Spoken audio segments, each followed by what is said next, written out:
Olá pessoal, vamos dar continuidade ao nosso curso que vem analisando o pacote anticrime.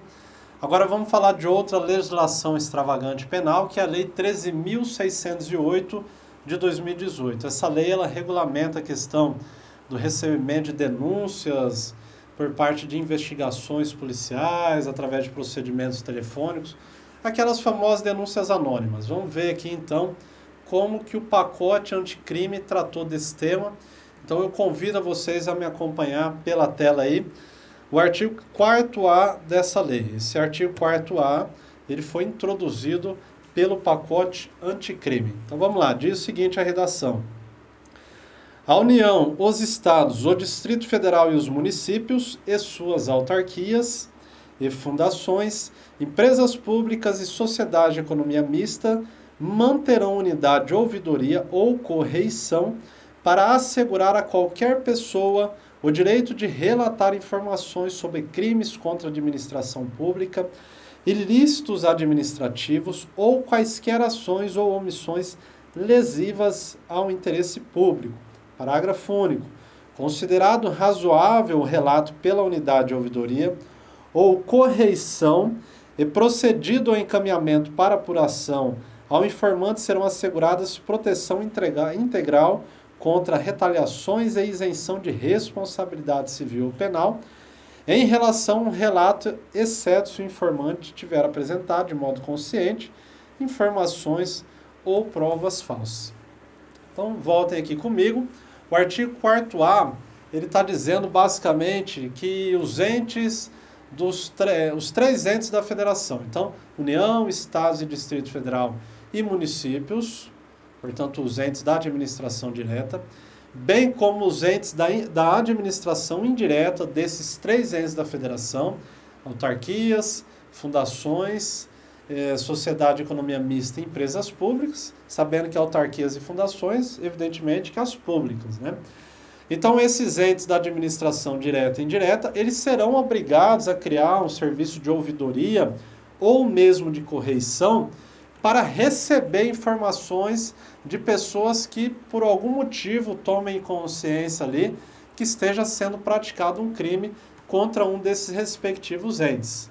É importante a gente assegurar também que não será criada essa ouvidoria, esses órgãos de correição, apenas para receber denúncias de crimes. Eles também funcionarão para o recebimento de denúncias ligadas a ilícitos administrativos, que nem sempre serão tidos como crime.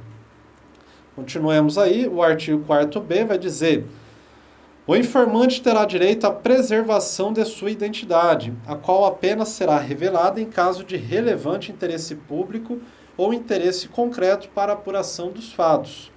Parágrafo único. A revelação da identidade somente será efetivada mediante comunicação prévia ao informante e com sua concordância formal. Então, até certo ponto, aquele que teve ali a informação prestada a um desses entes, através da ouvidoria ou através do órgão de correição, ele terá sua identidade preservada. Seu nome não será revelado, não será utilizado nas investigações. Agora, se for de relevante interesse público, a divulgação do nome dessa pessoa aí, a revelação do nome daquela que fez essa denúncia, mediante a sua concordância, esse nome poderá ser revelado, é o que está dizendo o artigo 4º e também o parágrafo único do 4º. E por fim, o artigo 4º diz: além das medidas de proteção previstas na Lei 9.807 de 99, será assegurada ao informante proteção contra ações ou omissões praticadas em retaliação ao exercício do direito de relatar, tais como demissão arbitrária, alteração injustificada de funções ou atribuições, imposição de sanções, de prejuízos remuneratórios ou materiais de qualquer espécie, retirada de benefícios diretos ou indiretos, ou negativa de fornecimento de referências profissionais positivas. O parágrafo 1º. A prática de ações ou omissões de retaliação ao informante configurará falta disciplinar grave e sujeitará o agente à demissão a bem do serviço público. Parágrafo 2º. O informante será ressarcido em dobro por eventuais danos materiais causados por ações ou omissões praticadas em retaliação, sem prejuízo de danos morais. Parágrafo 3º. Quando as informações disponibilizadas resultarem em recuperação de produto de crime contra a administração pública, poderá ser fixada recompensa em favor do informante em até 5% do valor recuperado. Então, pessoal, esse artigo 3º-C aqui ele é muito interessante, além dos seus parágrafos. Por quê?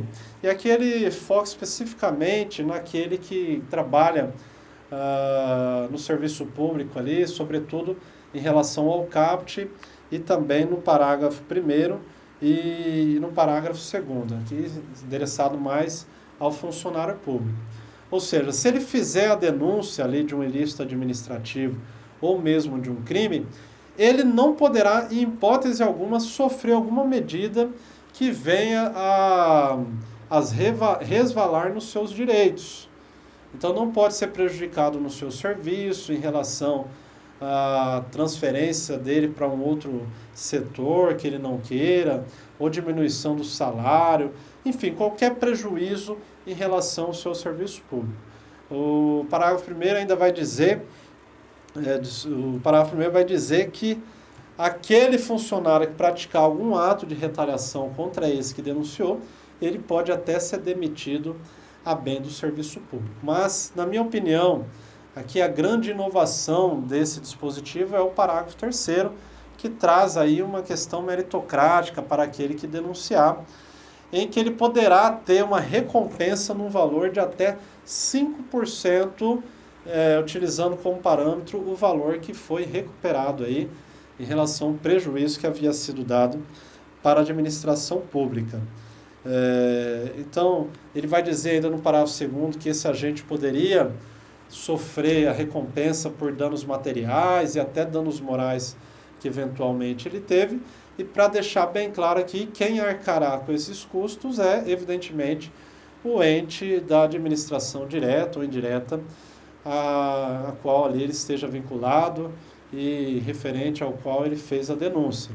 Evidentemente que nós estamos falando de uma responsabilidade objetiva. Então, o Estado custeia esse dano material ou moral que ele teve, ou dano material e ou moral que ele teve, e aí o Estado depois, eu digo Estado aqui numa concepção sociológica, ou seja, o ente ali poderá mover uma ação de regresso contra aquele que deu causa a esse prejuízo. Ok, pessoal? É isso que a gente tinha para falar nesse encontro de hoje, analisando as introduções trazidas nos artigos 4A, B e C, bem como seus parágrafos da Lei 13.608 de 2018. Um abraço.